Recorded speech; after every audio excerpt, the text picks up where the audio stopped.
jongens en famkes. Ja. Hier ben ik al. Maar oh ja, leuke filmpjes voor je. Want ja, het is nou Tomketiet.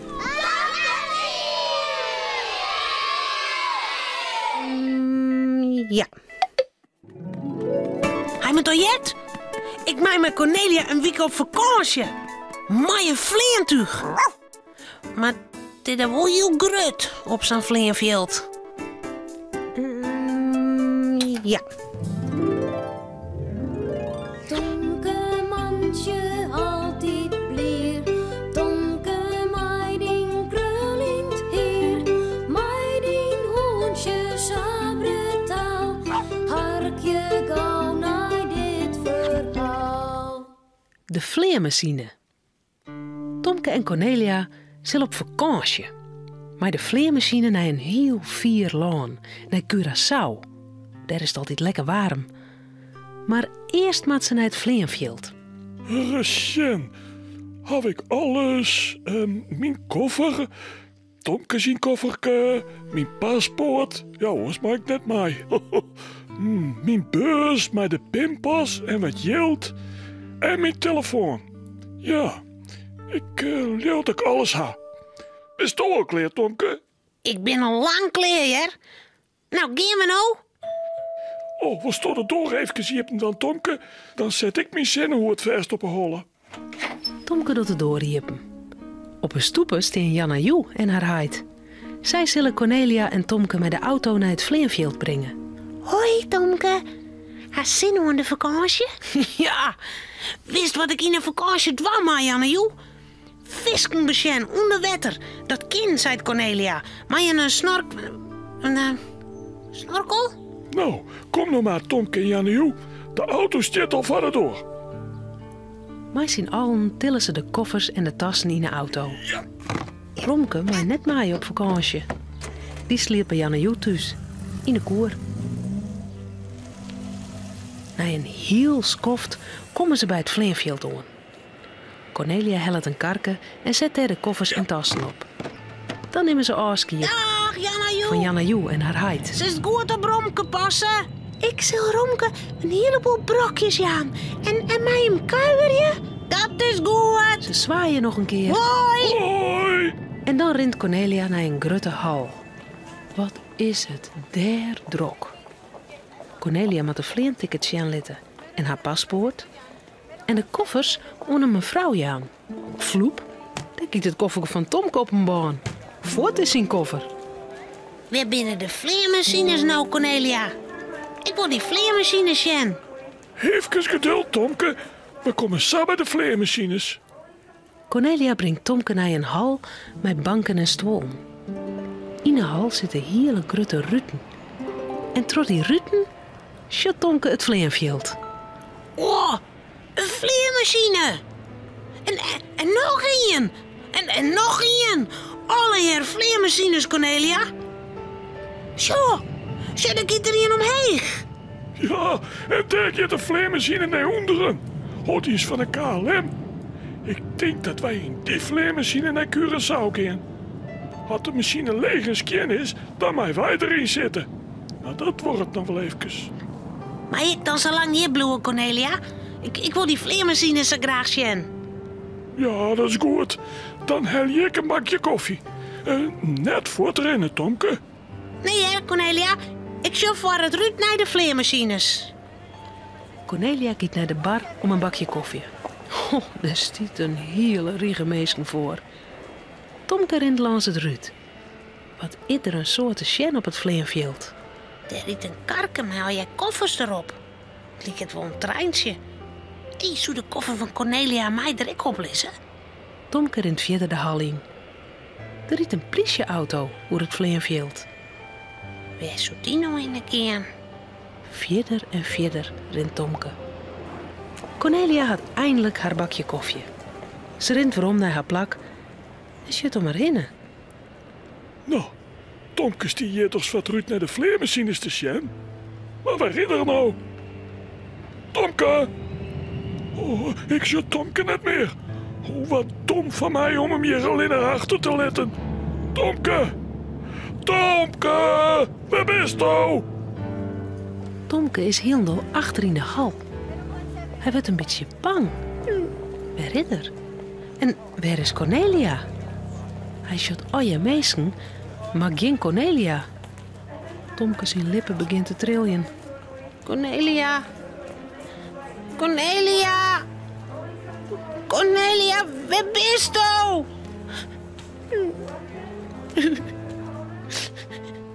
Cornelia giet naar een manta met een uniform aan. Meneer, kan u mij helpen? Ik ben Tomke kwijt. Hij had 3 hierkes op een holle en een grierbroekje. De man praat wat in zijn telefoon. Mooi. Ja, een van mijn collega's had zijn jonkje Sean aan de eind van deze hal. Hij googelt en hij zei dat er Cornelia kwijt is. Ja, Cornelia, dat ben ik. Ja, meneer, dat is hem. Dankjewel. Oh, dankjewel. Cornelia rint ze het als ze kinderhal trok. En jaaier. Test je Tomke. Oh, Tomke, waar zie je zo? Cornelia. Ik weer daar kwijt en toen moest ik ze goelen. Toen moest ik net voortrennen, Tomke. Dan kan ik daar net weer vinden. Maar ik zeg een kar aan mijn koffers en een politieauto en een vleermachine en... Oh, stil nou maar. Wij moeten zij de vleermachine stappen. Nou, jou met die hoorn, dan hoor ik die stier vast. En pas in een vleermachine let ik daar weer los. Ja. Een jaloere letter giet er een grote vleermachine de loft in. En in die vleermachine zitten Cornelia en Tomke. Fijne vakantie op Curaçao, Tomke en Cornelia. Romke, Cornelia en Tomke zullen sliepen. Het verhaaltje is nou uit. Voordat ze op haar bedje kroepen, jouwen ze daar nog gauw een tuut. Ja. De kraai.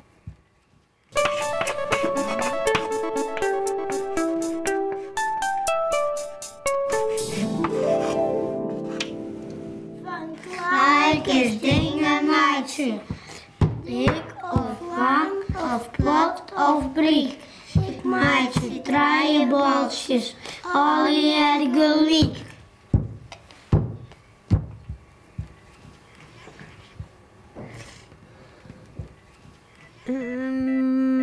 Ja.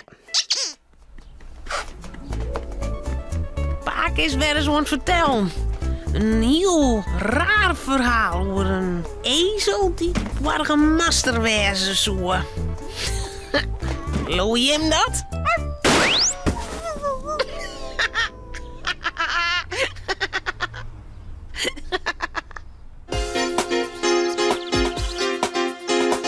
Pier en Mariekes jonge zoon. Een jongen en een famke heel gewoon. Wat je thuis op boeken door. Binnen krijgt leek als een oor. Maar toch had ze me klaar. Ja, heel speciaal. Fratsen, elke rooi, kom maar mooi. Fratsen, elke rooi, kom maar mooi. Een ezel als burgemeester. Als Pier en Marieke de 2 opzette vogels weer rondbrengen bij Marieke haar paken, gaan ze nog willen om de man van de gemeente, die het hem samen makkelijk bij de noos nemen liet. Hij vond Tjokwok net eens een gekke namen. Ik denk net dat dat mansje zo heel snoort weer. Nee, gelukkig net. Als we eens plan echt net slagen misschien. Er werk je wel meer ezels bij de gemeente. Zo is het. Oh, dat valt wel wat daar. De meeste ambtenaren rennen goed liek. Maar soms is het weer. Ik ken wel een gemeente, daar hebben ze een ezel als burgemeester. Ezel? Een echte ezel? Jazeker. En het bevalt nog goed ek. De meesten binnen net ontevreden. Dat leuk ik net. Waar is dat dan? Ik weet net correct hoe die gemeente jit. Het is hier ook net in de buurt. Maar wij willen het al weten. Vertel, Paken. Ja. Nou goed dan. Het is een oud verhaal. Het speelt in de tijd dat hier op het platteland nog wolven omstrunden. De stad konden ze net inkomen, want daar zit in die dagen een moor omheen. En bij de poorten stien altijd gewoon op wacht. De mensen in de stad moesten neert van wolven ha. Nee, logisch. Maar hier op het platteland hieß ze dus wol. Oh? En op een keer kwam de wolf op een eenzaam paard een ezeltje. Hij sprong op hem ta en hij zou hem de straat afbieten. Maar de ezel raap gauw. Ja, do ziekest al een ongelukkige dag voor mij uit om mij deed te maken. Ja, ik zou krek naar de stad daar moest weten. We kunnen er burgemeester worden. Ja, ik maak je een heel soort kans, want ik steen boven op de lijst van kandidaten, maar nou komt sto op mijn paard en giet het hele feest net terug. Ja. Ja, dat kan ik niet ontwaan. Zei de wolf. Ja, dat kist wel. Zei de ezel.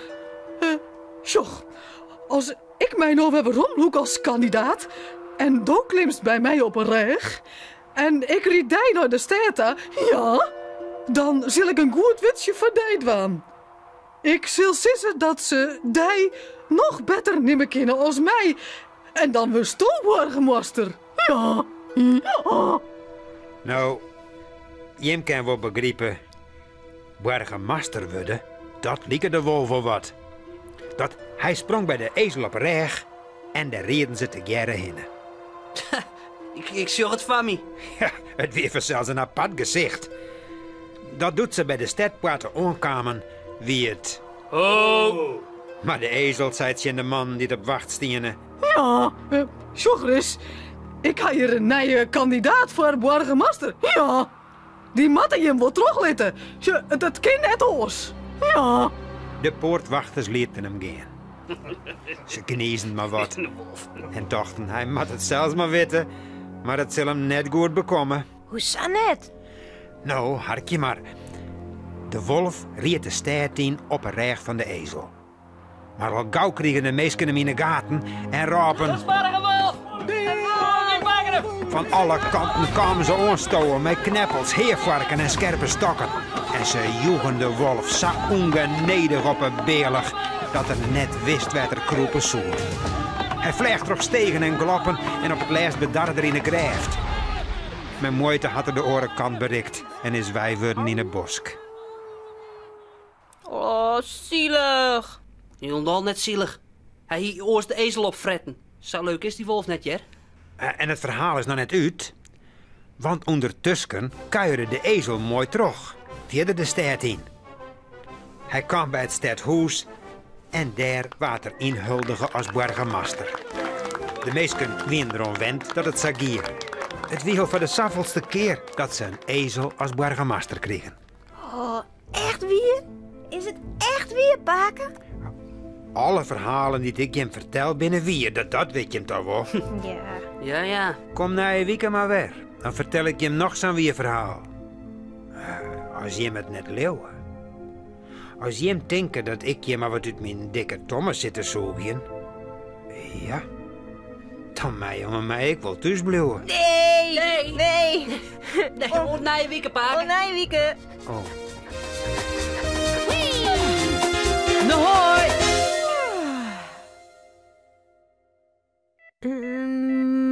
Ja. Hoe heet ik weer? Het aai.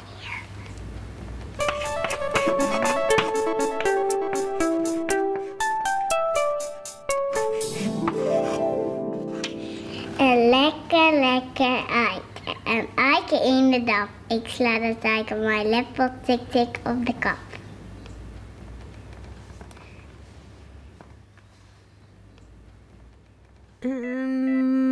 Ja.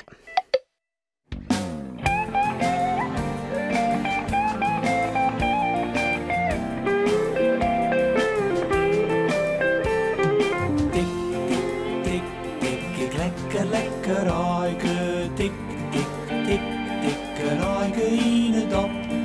Tik, tik, tik, tik, ik zag dat ruiken maaien. Tik, tik, tik, maaien leppel op de kop. Tikkerde, tikkerde, tik, Ik lekker, lekker aike, tikke de tik, een aike in het dop.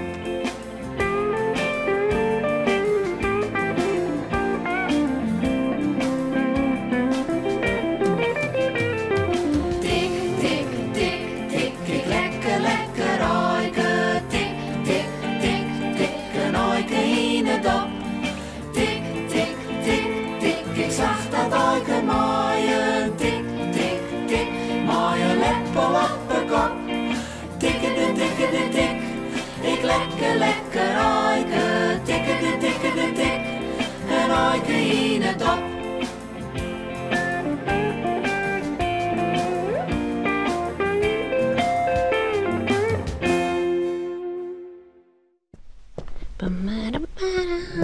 Oh, denk erom.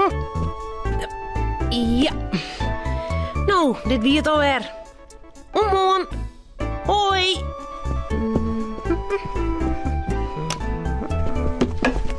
Auw. Nog.